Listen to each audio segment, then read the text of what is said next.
Hey, and welcome back to this tutorial on how to calibrate the 3-network viscoplastic material model to temperature-dependent experimental data for peak polyether ether ketone. So this is the continuation of my previous tutorial where I talked about how to calibrate the TNM model. This is a new model called the TNV model that I want to talk about today. The TNV model has more features than the TNM model, and therefore it sometimes has better predictions. But it doesn't have a built-in temperature dependence to it. So you need to use a very different approach when you calibrate a temperature-dependent TNV model. And that's what I want to talk about in this video. So again, we have a bunch of experimental data, and I talked a little bit about that in my previous video. Let's just open one of these files quickly to remind ourselves what it contains: the time, engineering strain, engineering stress. And each of these files have a different temperature. So let's see how we work with this. I'm going to start MCalibration.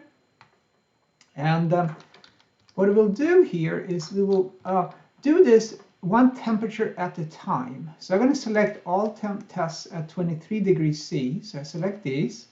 There are 4 of them here. Some are tension, some are compression. There are 2 different strain rates. So I'm going to drag and drop those 4 in. And then I'm going to go over to the main window.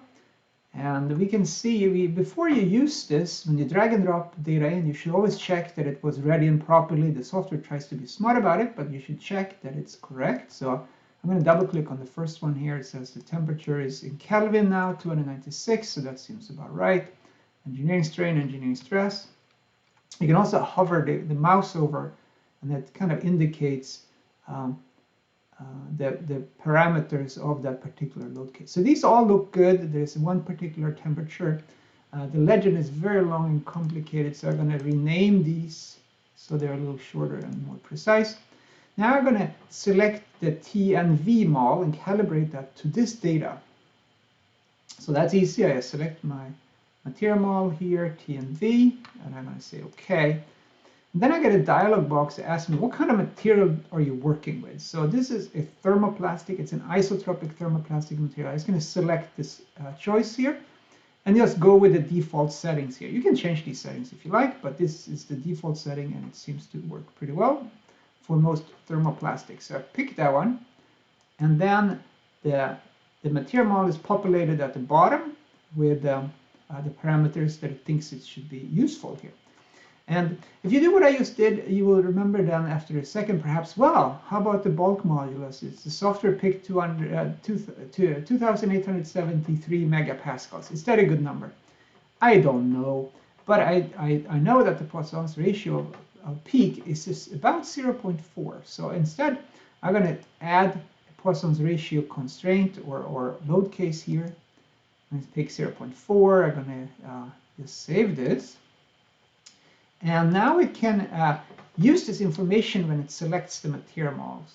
There's a problem, though, in that in this table we have one kappa value for each network, and we have 3 networks in this particular case. And we want to search for these values, and they're not selected because the order in which we did this was we selected the uniaxial data, we read in the material model without any information about the bulk modulus. So therefore, the software didn't select these to optimize. So we want to manually select these to be optimized. I typically confine the kappa values to be the same for each network. There's typically not much reason to let them be different. So I'm going to pick a number here. I'm going to say 88, which is a good high number. On this kappa, I'm going to call this 88.2. So these two are now, let's do this, the last one too, kappa 88. So 88 is now the index of this parameter kappa, and they're locked to be the same, and it will search for that as we do the calibration. So that's what I want to do, and here it is. I can now start calibrating this material model, and if I run it once first, we'll see what it looks like. It looks like the initial guess is reasonably okay. Reduce the font a little bit here so perhaps we can see it a little better.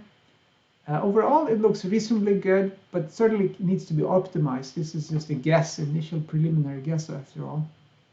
So I'm going to start running the calibration. I'm going to use as many CPUs that I have available on my computer.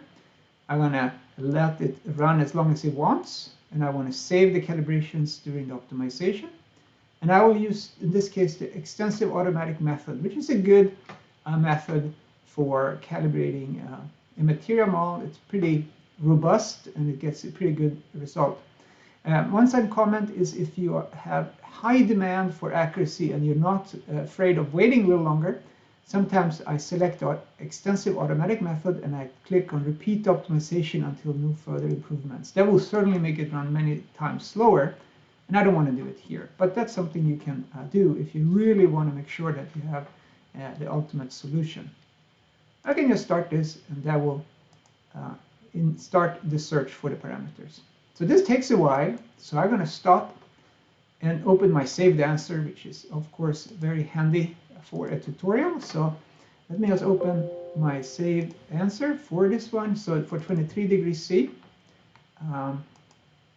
here are the parameters that it found after some time. So I'm going to click run once and see what it looks like. The error after a little bit turned out to be less than 6%, which is pretty good. It does predict the yielding and tensioning compression. It has the unloading, reloading response pretty well predicted. So this is a strong model for this particular material at this temperature, right?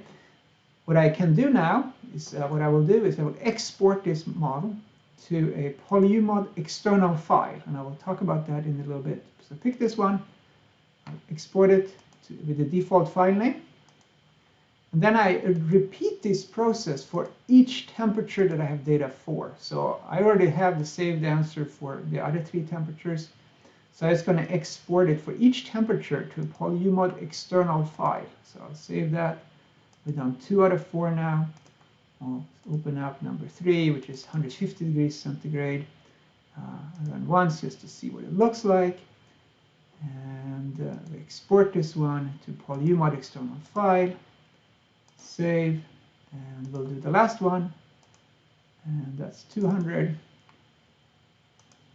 and export. That looks very good. Let's export this external file. Done, and I think we are now done. So what did we just create? We created a few files here. Let's see if we can take a look at these files. They're like this. So I'm going to open one of these files. It's a text file. You can open it. It has one line or one row for each parameter with the value and then the name. So that's the specific format that was created. You may wonder, okay, what's this good for? Well, let's take a look. So after we have calibrated a material model for each temperature, we will combine these material models into a temperature-dependent 3-network viscoplastic model, TNV model. So I'm just going to open MCalibration, and we will create this combined temperature-dependent material model by selecting a PolyUMod template. And then we click on Combine Multi-Temp Model. We select these 4 files that we exported a minute ago in PolyUMod external file format. And here they are. It creates now a template that contains all the parameters for each of these temperatures, and it combines them into one temperature-dependent material model where the properties are linearly interpolated based on the temperature. There's one more step we need to specify, and that is the temperature for each of these 4 files needs to be read in properly or specified properly. So I'm going to go back here, and we can do this by reviewing this. So we'll open one file for each temperature, 23, 100, 150, 200, and I open them with my text editor. I'm moving it to the right. And I will try to find MCalibration here. So we can drag this out here. All right, so the lowest temperature is we can do them in any order. The highest temperature is 200 C, so that is 473 Kelvin. So this should be down 473. I can close this tab since we did this. Then the lowest temperature is 23 degrees C. This should be 296 Kelvin. I'm closing this one. And 100 degrees C. It's the second lowest T2 temperature here, 373. And I close that tab. And then the third one and the last one that we haven't done yet is 423 Kelvin. So there we go. Now we have specified in our multi-temperature framework model, I have to fix my windows here a little bit, that these are the temperatures that we have it to, and the parameters follow further down. At this point, you're not really supposed to modify these temperatures. These are ready to go. You can export them to your favorite finite element software, and you should be able to come up with really nice temperature-dependent material models at that point.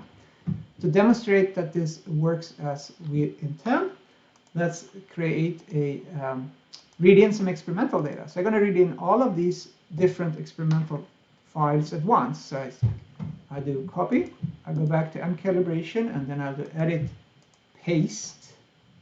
And it takes a few seconds to read it in. There's about 16 data files, and they contain a lot of data. So it reads in all of that.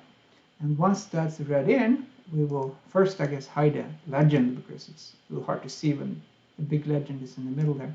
And then I'm just going to click run once, and it will evaluate the predictive stress strain response using the new temperature-dependent material model that we created. And we can see that it matches all the data at once with an error that is less than 8%. So that is significantly better than what we obtained with a temperature-dependent TNV model, the tree network model, the first model that we had in our series here. So this way of calibrating for each temperature individually and using the more advanced TNV model does indeed improve the predictions a bit in this particular case. So that's it. I hope you enjoyed this. Let me know if you have any questions. Thanks.